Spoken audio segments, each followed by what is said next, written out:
Hello, नमस्ते, सत श्री अकाल बच्चों, कैसे हो? उम्मीद है सब लोग खुश हो गए। और एडुक्रक्स के एक और नए इनिशिएटिव में मैं आप लोगों का स्वागत करता हूं। ये जो हम आपका प्रोजेक्ट लेके आए हैं, ये है एडुक्रक्स का CUET common university entrance test. यानी कॉमन यूनिवर्सिटीज़ में अब जो सेंट्रल यूनिवर्सिटीज़ में जो कंबाइंड एक टेस्ट होने जा रहा है जिसको CUET कहते हैं। अभी रिसेंट में उससे एडमिशन्स हुए हैं, पिछले साल भी उससे हुए थे। अब धीरे धीरे क्या हो रहा है कि अलग अलग यूनिवर्सिटीज़ भी उसके दायरे में आती जा रही हैं। यानी गवर्नमेंट की ऐसी प्लानिंग है कि बच्चों को एक पर्टिकुलर एग्ज़ाम के द्वारा ही अलग अलग यूनिवर्सिटियों में एडमिशन्स मिल सके। यानी पहले क्या होता था कि कोई DU का फॉर्म भरता था, मेरिट का वेट करता था, BHU का करता था, हैदराबाद यूनिवर्सिटी का करता था, फिर चेन्नई की किसी यूनिवर्सिटी का करता था एंड सो ऑन। अभी आपको एक फॉर्म भर के CUET का आपको सारा वहां पे एंट्रेंस देना है। तो इसका प्रोसीजर क्या है, फॉर्म कब आएगा, सिलेबस क्या होगा, कितने सब्जेक्ट्स आप मैक्सिमम दे सकते हो एंड सो ऑन, वो ऑलरेडी हमने एक वीडियो में डिस्कस कर लिया हुआ है। यहाँ पे मैं पर्टिकुलरली बात करने आया हूँ कि जो हमारा ये जो नया प्रोजेक्ट है वो क्या है और इसमें कौन कौन से सब्जेक्ट इन्वॉल्व है और ये क्यों है। तो सबसे पहला पॉइंट कि ये क्या है, ठीक है। तो अब इसमें हम ये बात करेंगे कि इसमें साइंस की साइड पे हमारे पास रहेंगे PCMB तो आप लोग समझ रहे हो, फिजिक्स, केमिस्ट्री, मैथ्स, बायो, और आपका कंप्यूटर साइंस भी इसके साथ ही रख लेंगे।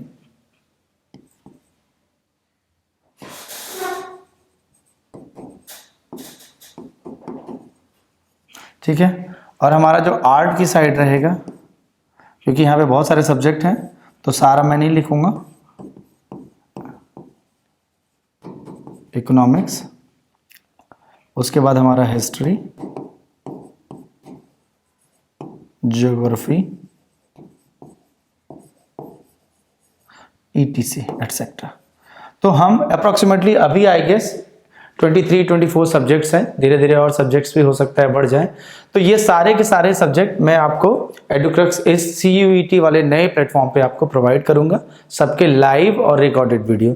अब ये हमने क्यों शुरू किया है, इस पे भी एक बात करना चाहता हूँ। कारण ये है कि सबसे पहले आपको सिलेबस वाले वीडियो में मैंने डिस्कस किया है कि इसका सिलेबस जो है CUET का वो बिल्कुल 12th की बोर्ड क्लास के बेस्ड रखा गया है। यानी बोर्ड में जो 12वीं के जो बोर्ड में पढ़ना है वही आपका CUET एंट्रेंस में भी पढ़ना है। थोड़ा बहुत कम ज़्यादा है, ऑलमोस्ट 99.99% वही है, उससे ज़्यादा आपको कुछ नहीं पढ़ना।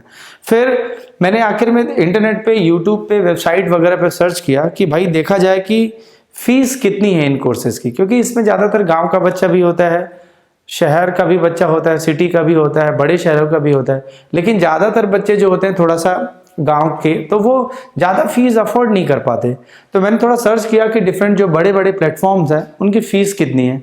तो मैं नाम तो नहीं ले पाऊँगा, लेकिन फिर भी बता दे रहा हूँ कि एक इंस्टीट्यूट है, वो समथिंग केमिस्ट्री वाला या हिस्ट्री वाला ऐसा कुछ करके नाम है, आप समझ ही जाओ मैं किसकी बात कर रहा हूँ। तो वहाँ पर फीस बहुत ज़्यादा थी। सिमिलरली एक और है समथिंग खदांतु और क्या ऐसा कुछ करके नाम है, वो भी प्लेटफॉर्म है, वहाँ पर भी फीस ज़्यादा थी। और भी एक बड़े प्लेटफॉर्म है बाइजू का, वहाँ पर भी फीस ज़्यादा थी। तो हमने ये प्लान किया है कि एक ऐसे जेन्युइन कॉस्ट पे एक जेन्युइन जो मिनिमम हो, कम से कम हो, जो हमारा गांव का बच्चा भी अफोर्ड करे, उस कॉस्ट पे हम बच्चों को ये सारा कंटेंट ऑनलाइन लाइव अवेलेबल करवाएं।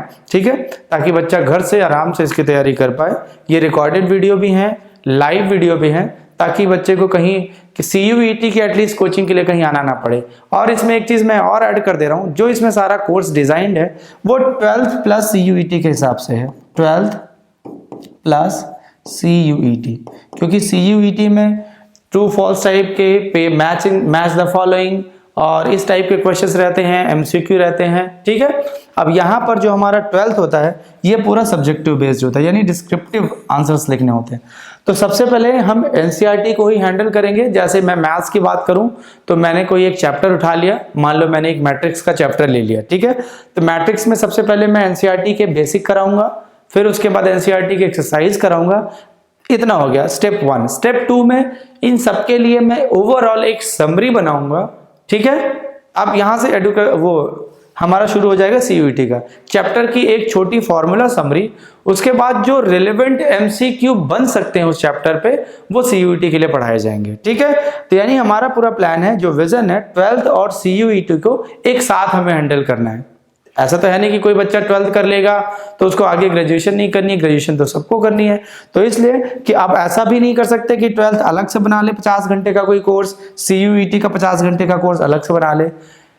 ये हमारा इसमें पूरी हमारी कोशिश है कि 12th के साथ ही बच्चा इन वीडियो से ऑनलाइन में भी और रिकॉर्डेड में भी दोनों एक साथ में तैयारी कर पाए। ठीक है, अब इसमें हम बात कर लेते हैं कि सब्जेक्ट इनिशियली हम क्या क्या लेके आ रहे हैं। इनिशियली हम लेके आ रहे हैं physics, chemistry, maths, life science या बायोलॉजी। ठीक है, और कंप्यूटर साइंस पे भी हम लेके आएंगे। उसके बाद आप लोगों के रिस्पांस को देखते हुए और बच्चों की डिमांड को भी देखते हुए हम ये आर्ट साइड के सारे सब्जेक्ट जो हैं, इकोनॉमिक्स, हिस्ट्री, ज्योग्राफी, सारे के सारे इसी चैनल पर मार्केट में जितने भी इंस्टीट्यूट्स हैं, जितने भी ऑनलाइन प्लेटफॉर्म्स हैं, सबसे कम कॉस्ट पे, ये ध्यान रखते हुए कि विलेज का या गांव का बच्चा भी बहुत ज़्यादा इन्वॉल्व होता है, उसको भी हायर स्टडीज़ में जाना है, वो देखते हुए कम से कम, इनफैक्ट सबसे कम कॉस्ट पे ऑनलाइन अवेलेबल कराने का हमारा प्लान है। तो बहुत जल्दी हम इसमें हाजिर होंगे आपके साथ। अभी मैथ्स की रिकॉर्डिंग आपको पता है मैथ्स में ही पढ़ाता हूँ, तो वो रिकॉर्डिंग शुरू हो गई है, जोरों शोरों पे चल रही है। वो जनवरी 1st या 2nd वीक तक, मैक्सिमम 14th और 15 जनवरी तक मैथ्स खत्म हो जाएगा, और उसी के 3-4 दिन इधर उधर फिजिक्स भी कंप्लीट मिलेगा आपको, केमिस्ट्री भी मिलेगा, बायोलॉजी या फिर लाइफ साइंस भी मिल जाएगा। उसी के पैरेलल हम इन सब्जेक्ट को, जैसा कि मैंने बताया, डिमांड के हिसाब से क्रिएट करेंगे और इस कोर्स को जनरेट करके अपने सारे बच्चों को थ्रू आउट नॉर्थ इंडिया या थ्रू आउट इंडिया में इसको अवेलेबल कराएंगे। ठीक है।